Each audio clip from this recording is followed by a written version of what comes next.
cosas viejas pasaron y aquí todas son hechas nuevas. Eso es una realidad. Pero eso no es algo que sucede en un chasquido de dedos de forma plena. Eso es algo que sucede en nosotros, lo recibimos, pero lo experimentamos de forma real progresivamente. Porque en el Evangelio, la justicia de Dios, la vida de Dios, su voluntad, su carácter, su soberanía, se revela por medio de la fe para fe. ¿Qué quiere decir eso? Lo que quiere decir es que Dios empieza a revelar la vida del cielo, empieza a revelar la vida de Jesús y tú empiezas a vivirla y empiezas a mostrar la vida del reino de los cielos. Por eso Jesucristo, cuando enseñó a orar, una de las cosas que dijo: venga tu reino, hágase tu voluntad como en el cielo, aquí en la tierra. Fíjate lo que eso quiere decir. O sea, somos un grupo de personas escogidas por Dios para bajar la vida del reino de los cielos, para dar testimonio del poder, del trono, del reino de Cristo. Por eso la Escritura dice que nos ha dado una nueva naturaleza. Lo que hace el Señor, todos venimos al Señor, o muchos o la mayoría venimos traumatizados, con pecados, con inseguridades, con tantas cosas del mundo. Lo que hace cuando tú aceptas a Jesús en tu vida, lo que hace Dios es deshacer las obras del diablo en ti. Lo que hace Él es revelarte la vida, la eternidad, la vida del cielo. Él te libera del poder de las tinieblas y te traslada al reino de su amado Hijo. Y dice la Biblia, y esto tiene una aplicación espiritual, que te sienta juntamente con Cristo y Él te bendice, y la bendición viene por el Espíritu. Y cuánto lo viven y cuánto lo sienten. Eso es una realidad. Eso es lo que la humanidad tiene que saber. Ahora, el diablo ha venido para matarte, para destruirte, para mentirte, pero Dios ha venido para darnos vida y vida en abundancia. Y Él es el que está reinando nuestra vida. Y el mundo entero está bajo el poder del maligno. Todo el sistema está bajo el poder del maligno, exceptuando la iglesia de Cristo. Porque Cristo está reinando. Él ha sido sentado a la diestra del Padre, y todo el poder, toda la autoridad le han sido dada a Jesús. Jesús está reinando. Parece que Él no está reinando, pero Jesús está reinando, y ese reino se manifiesta en la iglesia. Ahora te empiezas a dar cuenta de lo importante que eres. La Biblia dice que usted y yo somos un pueblo de reyes y sacerdotes, porque al Padre le ha placido darnos el reino. Amén. Somos coherederos juntamente con Cristo. Se nos ha dado una herencia, y eso es real. Es sustancial y existencial. Dicho de otra forma, quitando el tecnicismo, se materializa en ti. Así que, ¿te quieres subir a esta aventura? Pues corramos juntos. ¡Aleluya! ¡Santo! ¡Gloria al Señor! Amén, gloria a Dios. Así que el Padre te ha puesto por cabeza y no por cola. La luz de Cristo ha resplandecido sobre ti. No dejes que las tinieblas te inunden. No dejes que el enemigo te apague. Así que somos gente que trascendemos en la eternidad, porque hemos sido afectados por lo eterno. Ahora fíjense, vamos a analizar un poco el texto. Y seguramente vamos a tener que partir el mensaje en dos, si no vamos a merendar aquí. Entonces, fíjense el versículo 3, cómo comienza con una oración del apóstol Pablo. Fíjense cómo el apóstol Pablo, y estén muy pendientes al texto, porque luego el texto va a dar un giro, y es lo que yo quiero que nosotros entendamos. ¿Saben cómo se llama este mensaje? Este mensaje se llama ¿cómo puedes llegar a servir a Dios de una forma real y eficaz? ¿Tú te imaginas el Eterno, el que creó los cielos y la tierra, revelándose a tu vida, usándote con poder, con autoridad? Oye, la sombra de Pedro sanaba a los enfermos. Pedro andó por encima del agua. De unos cuantos panes y peces comieron 5.000 personas, sin contar las mujeres y los niños. Dios es un Dios de milagro, de poder y de autoridad. Y su poder y autoridad, en donde primeramente se hace notorio, es en ti, en tu corazón, en tu casa, en tu hogar, en tu familia. Y el enemigo lo sabe y lo que quiere es destruirte. Lo que quiere es que tú no entiendas. Por eso dice 2 Corintios 4:4 que Él cega el entendimiento. ¿Sabes cuál es la autoridad que tú le das al diablo? Tu incredulidad. Cuando tú no crees al Señor, Él tiene un poder legal para cegar tu entendimiento, para que tú no puedas creer y para que Cristo no sea revelado en tu vida. Y ese es el problema, la incredulidad. Pero nosotros somos gente de fe. Y está diciendo el apóstol Pablo, oye, yo estoy orando a Dios, dándole gracias por el crecimiento de la fe y el amor de la iglesia en Tesalónica. Él estaba orando en este texto. Oramos, damos gracias a Dios por vosotros. Porque además de la fe y del amor que hay en vosotros, además le agradece a Dios porque la fe y el amor abunda. O sea, no era un poco, no era como de forma selectiva, mira, a este le voy a amar, este no me cae tan bien, aquí voy a tener fe, no, aquí voy a ser mundano. No, aquí no hay distinción. Aquí hay una fe y un amor para con los demás que abunda. Así que ustedes saben que la fe viene por el oír y el oír por la palabra. Cuando usted se pone aquí a leer aquí y a escudriñar o se congrega y escucha el mensaje, su fe está creciendo, su fe se está desarrollando, porque la fe viene por el oír la palabra de Dios, porque la palabra de Dios es viva y eficaz, da vida.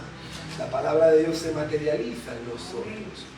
De hecho, usted y yo somos creación de Dios. ¿Sabe cómo fuimos creados?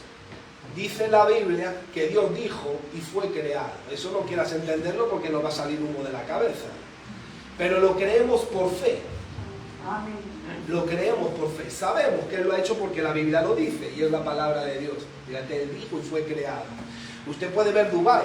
En Dubái era un desierto. Pero alguien llegó y dijo, voy a construir aquí. Y Dubái es obra de hombres, de manos de hombres, donde era un desierto. Pues la creación es obra de las manos de Jehová. Así que si el hombre puede crear, el hombre, Dios no. Así que, fíjense, eso es lo que nosotros creemos. La fe es que cree, confía, es fiel y leal a lo que Dios ha establecido. Y el amor es muy poderoso, porque el amor no solamente es un sentimiento fraternal, limpio del corazón, donde los deseos desordenados, las pasiones desordenadas no están, sino el amor todo lo soporta, todo lo cree, no hace nada indebido, no piensa en lo suyo, no se jacta. El amor todo lo sufre. Entonces, la fe y el amor es muy importante porque nosotros somos un grupo de gente que ha entendido que son pecadores, pero estamos arrepentidos y estamos en un proceso de santificación, de mejorar, de purificarnos, de madurar, de crecer como personas en el Señor. Amén. Así que el apóstol Pablo daba gracias por la fe y el amor que había en la iglesia de Tesalónica. Y dice el versículo 4, tanto, fíjate esa palabra, tanto, o sea, de tal manera, o sea, había una medida, o sea, a tal punto abunda el amor y la fe que hay en la iglesia que nos gloriamos de vosotros. O sea, dicho de otra forma, nosotros cuando vamos por las iglesias de Cristo contamos y damos testimonio del carácter y del comportamiento que hay en vosotros. Qué hermoso, ¿no? El apóstol Pablo iba recorriendo, ¿no?, el mundo, iba dando testimonio de la iglesia de Tesalónica. Cuando quería ilustrar, cuando quería enseñar, y hablaba del comportamiento, de la fe, del amor, del carácter, de la forma de ser que había en la iglesia de Tesalónica. Y fíjate que dice, nosotros nos gloriamos en vosotros.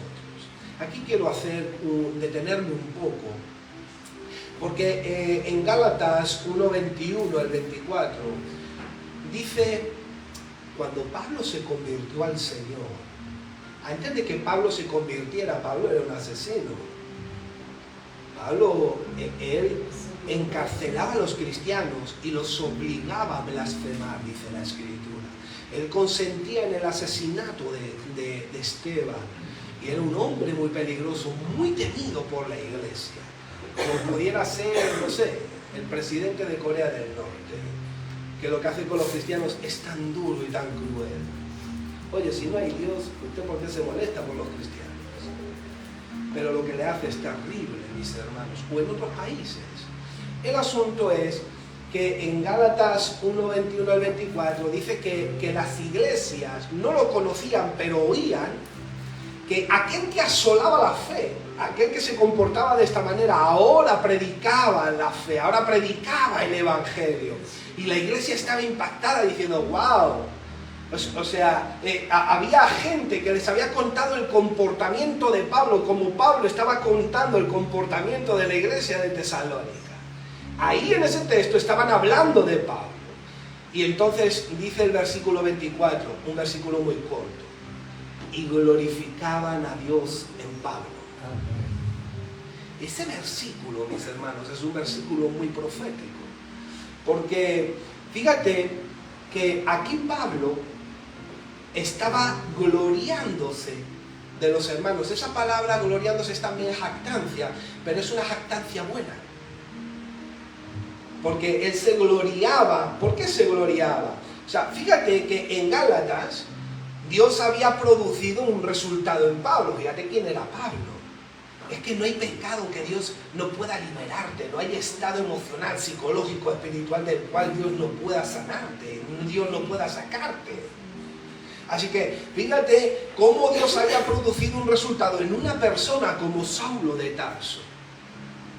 Y ahora Pablo había sido usado por Dios para producir un resultado en la iglesia. ¿Cuál fue el orden?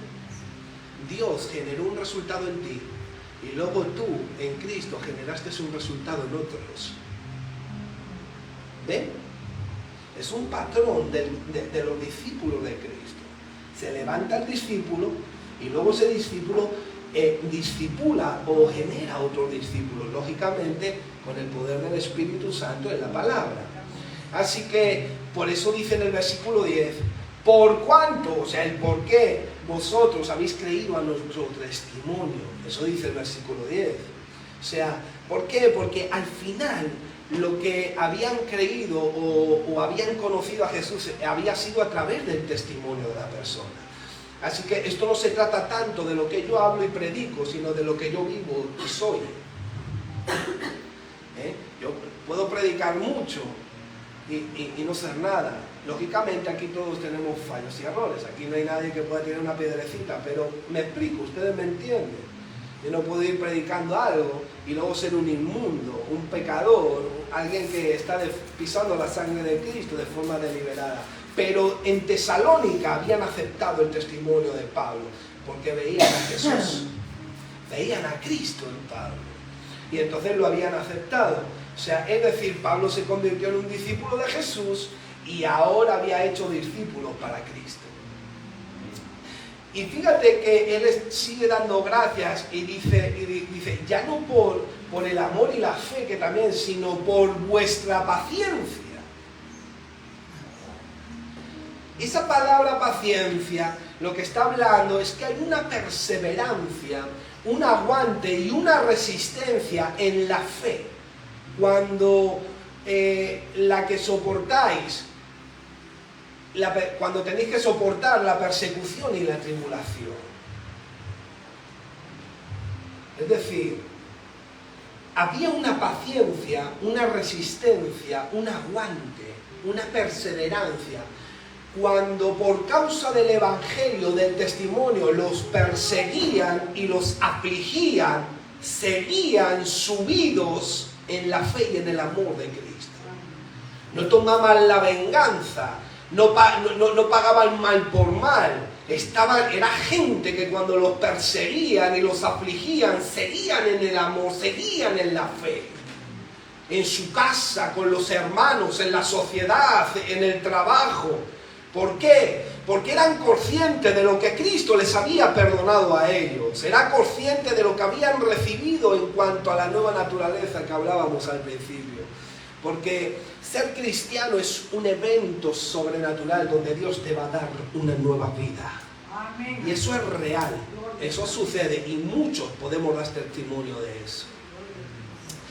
Y por eso estamos aquí. Así que Pablo estaba dando gracias porque resistían en la fe, soportaban cuando los perseguían y los atribulaban, seguían dando testimonio cuando soportaban con paciencia. Soportar con paciencia, eso en el original griego quiere decir que se sostienen arriba. O sea, se guían en la fe y en el amor, ¿Cuántas veces te hacen algo daño y te bajas de la fe y del amor y se te borra la Biblia? Y dices, ¿qué te pasa a ti? Bueno, pues eso es todo lo contrario a lo que están diciendo aquí. O te pasa en un matrimonio, o te pasa en la familia, o te pasa con un amigo, o te pasa en el trabajo, o con el vecino que te mira de una forma rara. Aquí lo que está diciendo es que esta gente seguía sostenida arriba, en la fe y en el amor, soportando, para dar testimonio de Jesús.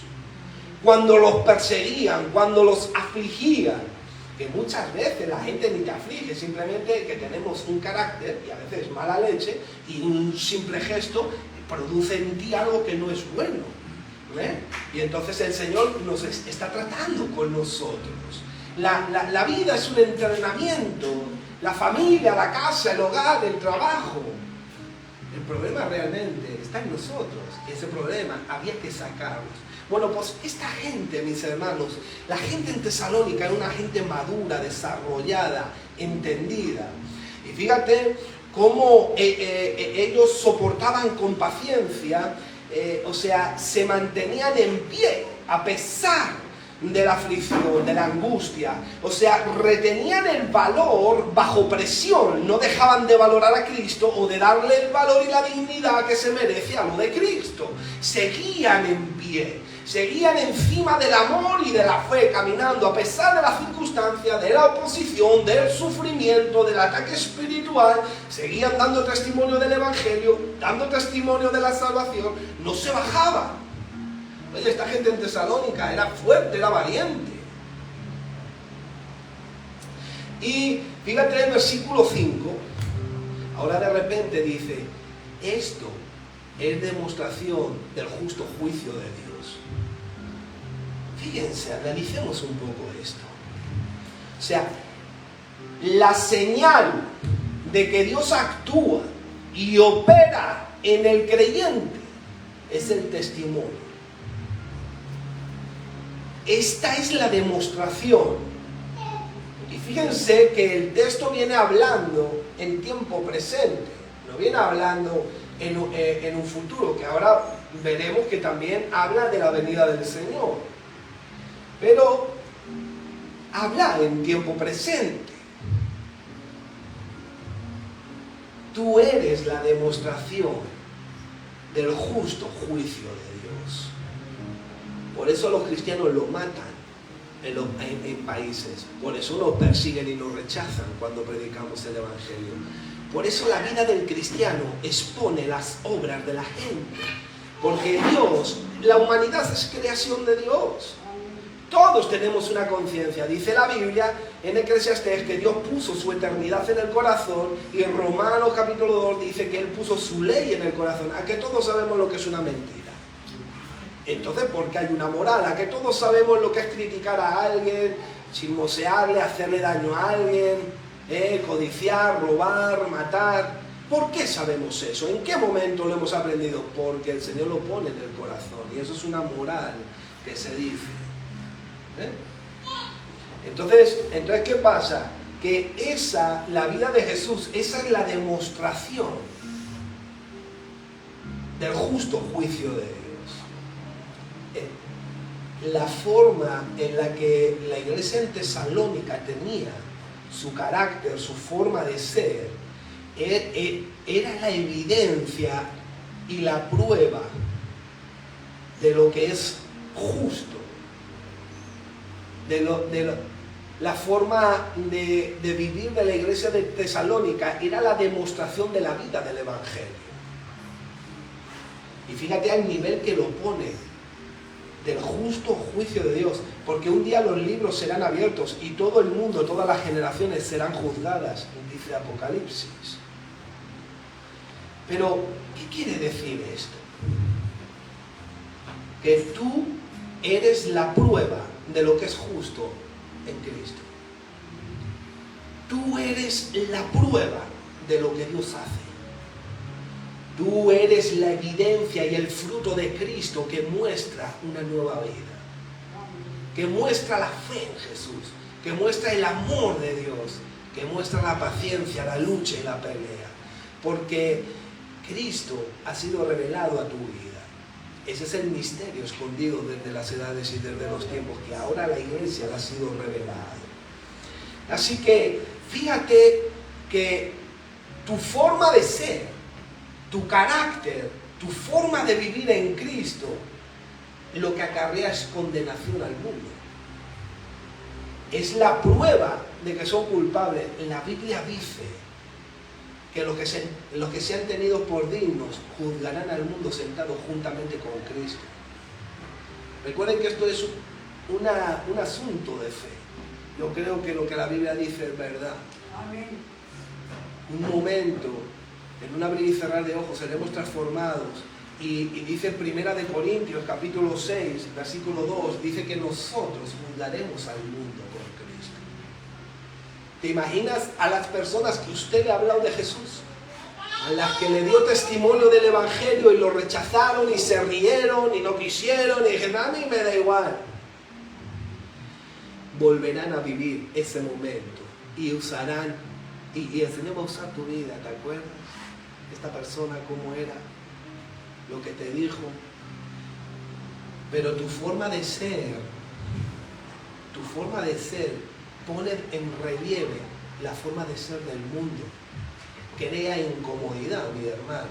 ¿Cuántas veces nos ha pasado en el trabajo o con los amigos o la gente que no es cristiana que tenemos, porque nosotros no andamos en una burbuja, hacemos acepción de personas, nos juntamos con la gente, nos relacionamos con la gente, lo que no participamos es del pecado, de lo que pisa la sangre de Cristo. Y cuando la gente peca y usted no participa, su conciencia le reprende. ¿Por qué? Porque Dios puso su ley. Entonces se acuerdan de que no está bien. Tu forma de ser es la evidencia del justo juicio de Dios. Así que esta gente arriesgaba su vida enfrentando y exponiéndose a los abusos y peligros que hay en el Evangelio, que hay en el mundo por el Evangelio. Y lo que viene a decir es que la paciencia en el sufrimiento demuestra que eres idóneo para el reino de Dios. Tú no eres un error, tú eres muy importante para Dios. Eres tan importante que Dios dio la vida de su hijo. ¿Te imaginas dar la vida de tu hijo? Ya no por lo malo, por lo bueno. No, Él lo dio por lo malo. Para darte vida eterna. Estamos en la antesala de la eternidad.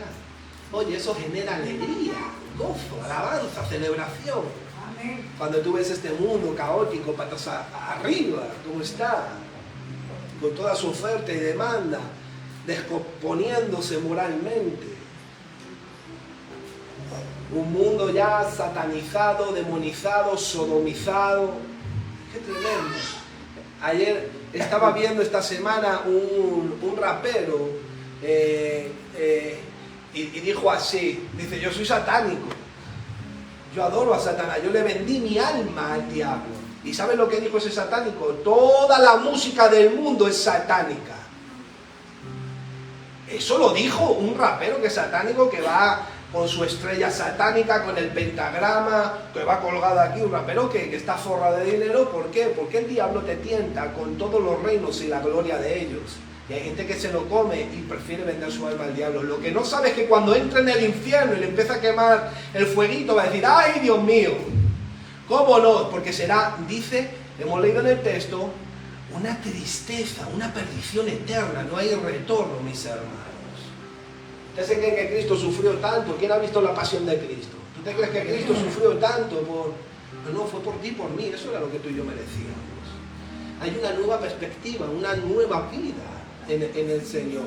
Y fíjate que decía, esta música no es la música de la iglesia. La única música que se salva es la de la iglesia. Eso decía el chaval.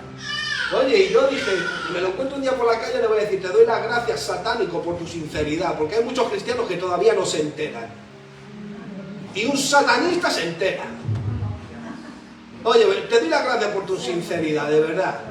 Y lo dijo con una cosa, el chaval dice, esto, lo que yo hago, no, eso no tiene nada que ver con la iglesia, yo soy satánico y toda la gente que viene a escucharme, yo sé invocar mis cosas en mis conciertos y todo eso. Ya la música, las empresas musicales, Hollywood, todo eso ya está declarado, o sea, ya el diablo se quita la careta. Eso ya se sabe que está vendido al diablo, eso ya lo dice en todas las esferas. Ahora, no hay más ciego que el que no quiere ver. Así que, mis hermanos, qué glorioso que nosotros podamos estar aquí entendiendo los propósitos del Eterno. Así que la paciencia en el sufrimiento demuestra que somos idóneos para el reino de Dios. Fíjate en 1 de Tesalonicenses, capítulo 2, versículo 12. 1 de Tesalonicenses, capítulo 2, versículo 12.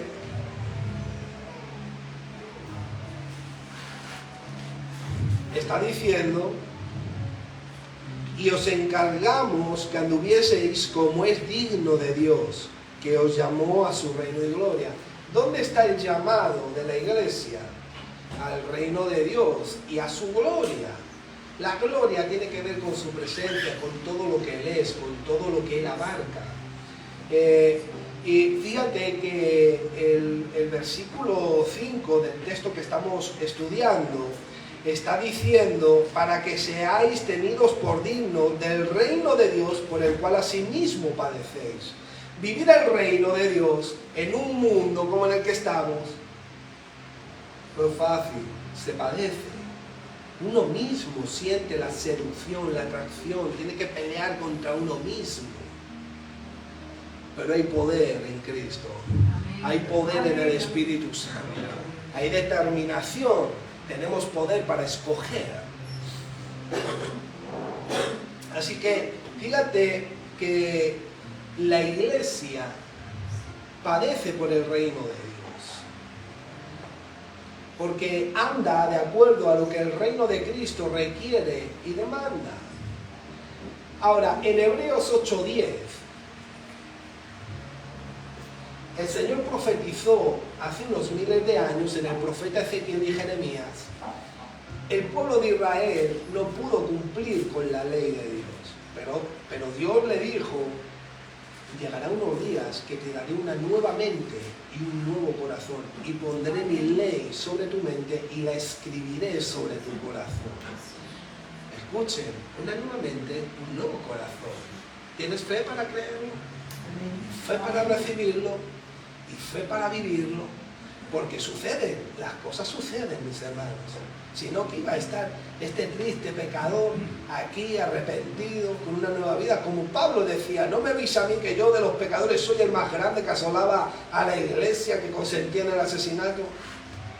Es porque él escogió lo necio del mundo, lo vil, lo menospreciado, lo enfermo, lo que nadie quiere, porque no se trata de ti ni de mí, se trata de lo que él hace y te da. ¿Tienes fe para buscarlo, para recibirlo? Es tremendo. Así que en 1 de Pedro, capítulo 4, fíjense que la iglesia, ¿por qué padecía? O sea, es decir, uno padece cuando está soportando, porque si tú no quieres, no soportas. Dice: a mí me da igual el evangelio, venga hombre, a mí me vas a contar, venga ya. Y coges, te vas y ya está. Y no soportas.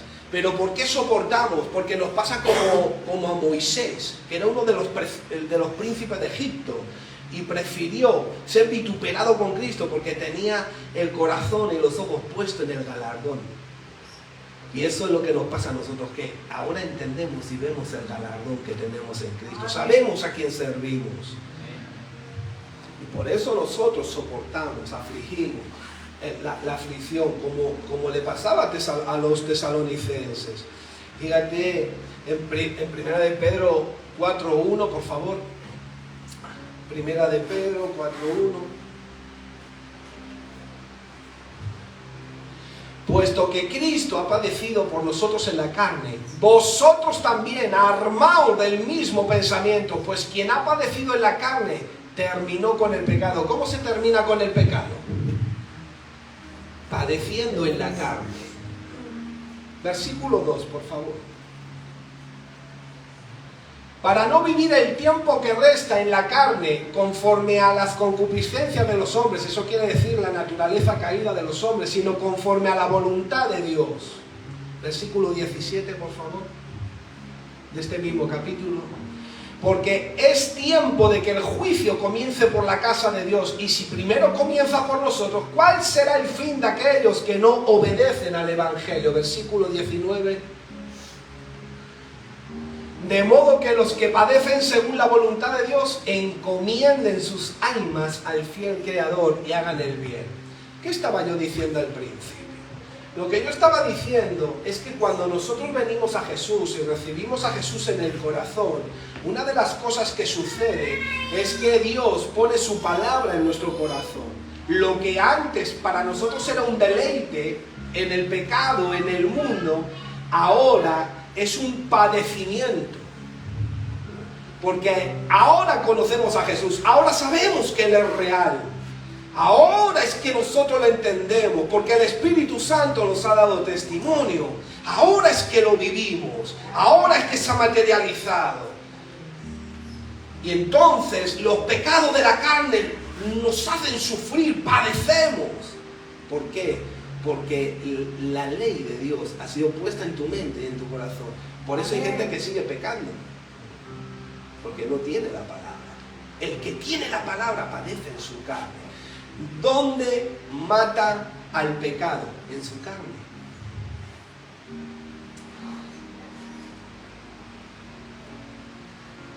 Así que el poder de la palabra, la ley de Dios, su palabra, te da el discernimiento, te da la comprensión de lo que peca contra Dios. Entonces imagínense usted que anda en fe y en amor y viene un odioso o viene alguien que le está hiriendo la sensibilidad, que lo está dañando, y entonces usted siente dentro de sí decirle: le voy a dar más fuerte.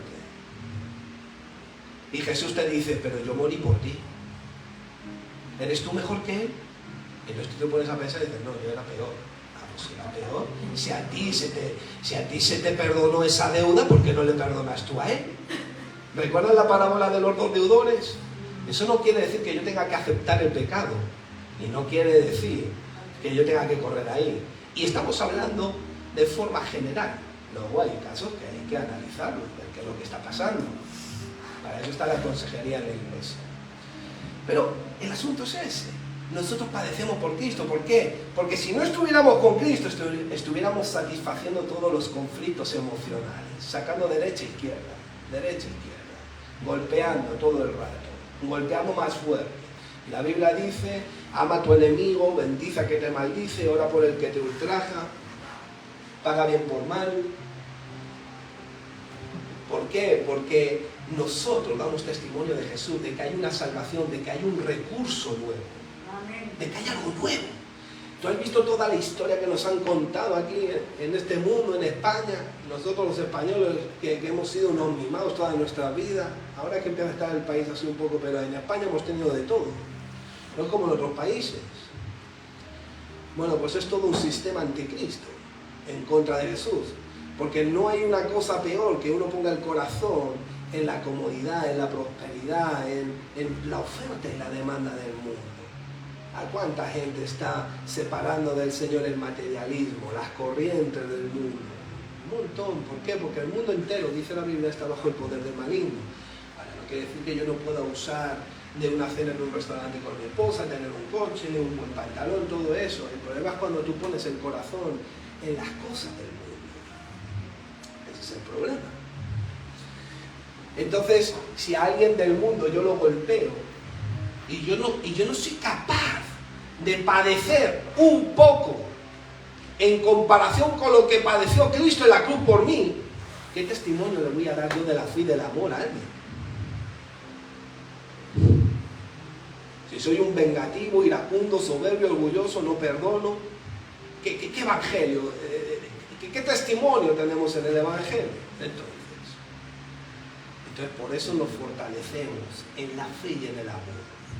Por eso crecemos en la fe y en el amor. Porque yo puedo ver una persona, yo conozco gente que tú los analizas y digo, Dios mío, este tío es peligroso, este tío ¿qué le pasa? Pero yo no le estoy viendo a él. Yo estoy viendo lo que Jesús puede hacer en él. Yo tengo la esperanza de que como en mí, como en Pablo, como en usted, en él también puede hacerlo. No lo trato de acuerdo a su condición, lo trato de acuerdo a los recursos que Cristo puede traer. Si él escoge no querer, pues entonces, oye, ese es tu problema ya, continúa con tu vida y tu carrera.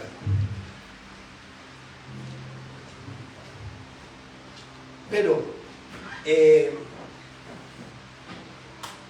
la Biblia dice, mis hermanos, ustedes saben algo. Este texto que estamos estudiando, su contexto es la apostasía. Si nosotros siguiéramos estudiando en el capítulo 2, versículo 4, habla de la apostasía y de la manifestación del anticristo.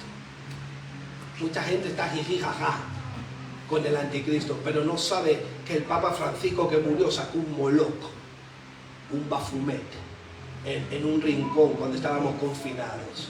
Hubo católicos que se enteraron, se llevaron la mano a la cabeza, y él renunció a ser vicario de Cristo, que no hay ni vicario de Cristo ni nada, eso es una mentira, la Biblia lo enseña.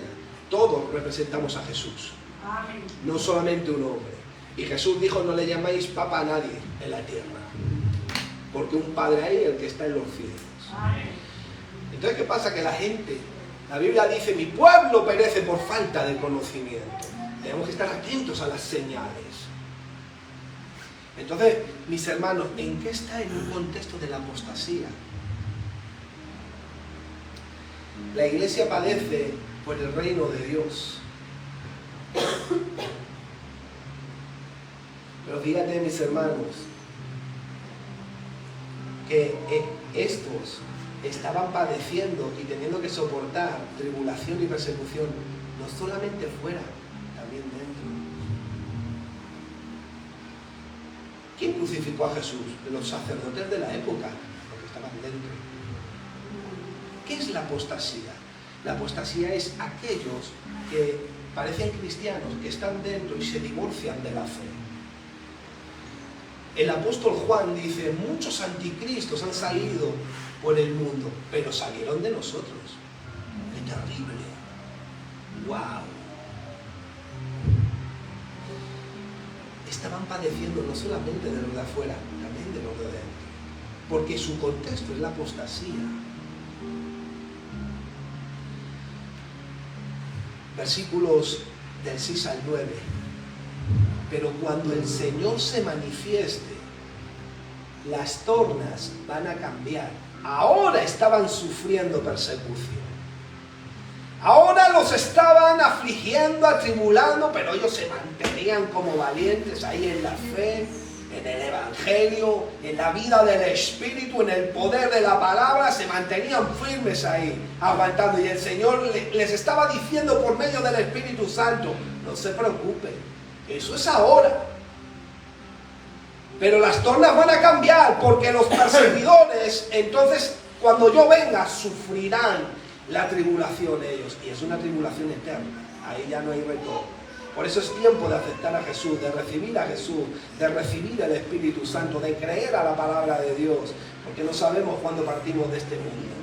Sufrirán, fíjate qué palabra el versículo 9, sufrirán pena, mis hermanos, tristeza, pena de eterna perdición. ¿Sabe lo que quiere decir esto? Que eternamente muchos van a estar pensando lo que pudo haber sido y no fue. O sea, es decir, me podía yo haber decidido hacer algo y no lo hice. El pastor Sergio me dijo y lo dejé. Eso, eternamente.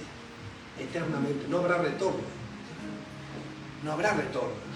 Osvaldo, César, Rogelio me dijo. Eternamente. En una pena, en una tristeza. Ahora es fácil. Jiji, jaja. Pero cuando venga Paco con las rebajas, A ver quién se ríe ahí. Porque dice Job, dice que el malo prospera. El malo, mis hermanos, prospera. Pero cuando desciende al Seol, toda prosperidad se queda y todo juicio viene, mis hermanos. Es tan impresionante saber que estamos en la antesala de una eternidad y que vamos a ver a Jesús otra vez. Porque Él les dijo a los apóstoles, se lo dijo a los ángeles, así como veis que se va, de la misma forma le vendréis venir. Esa es la esperanza en un mundo lleno de aflicción, de turbación, de inquietud, de guerra, de divorcio, de asesinato, de pederastia, de violación, de mentira, de idolatría, de satanismo. Un mundo que está lleno. Aquí está este pueblecito, entendiendo, apercibido.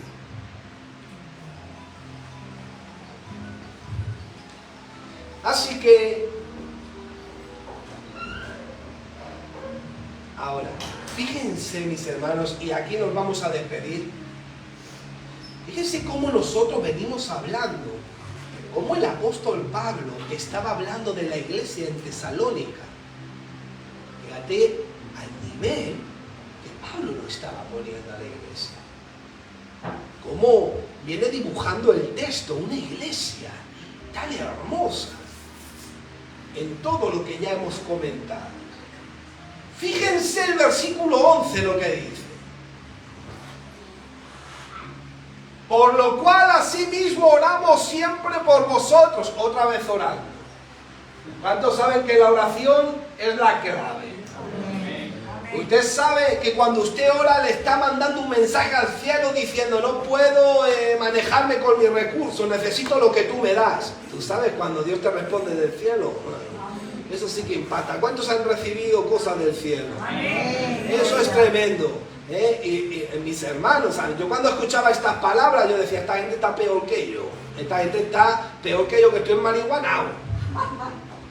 Pero cuando Dios me liberó de la marihuana y yo vine al Señor, yo dije, esta gente sí que sabe montárselo. Estos son los entendidos.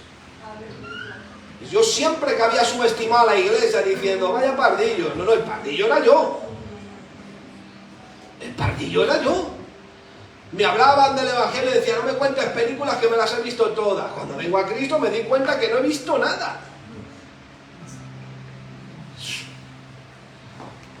Por lo cual asimismo oramos siempre por vosotros, para que nuestro Dios os tenga por digno de su llamamiento y cumpla todo propósito de bondad y toda obra de fe con su poder. ¿Perdón? ¿Cómo? Ya que hay algo que yo no estoy entendiendo.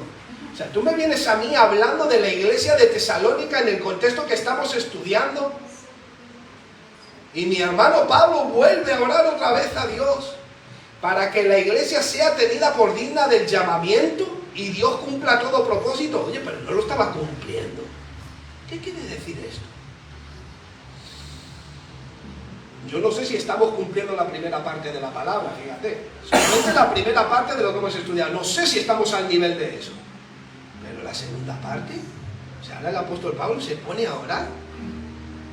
Señor, oro para que estos que tienen esa santidad, esa justicia, estos valientes, sean tenidos por dignos de tu llamado. Ostras, pero no son tenidos todavía por dignos.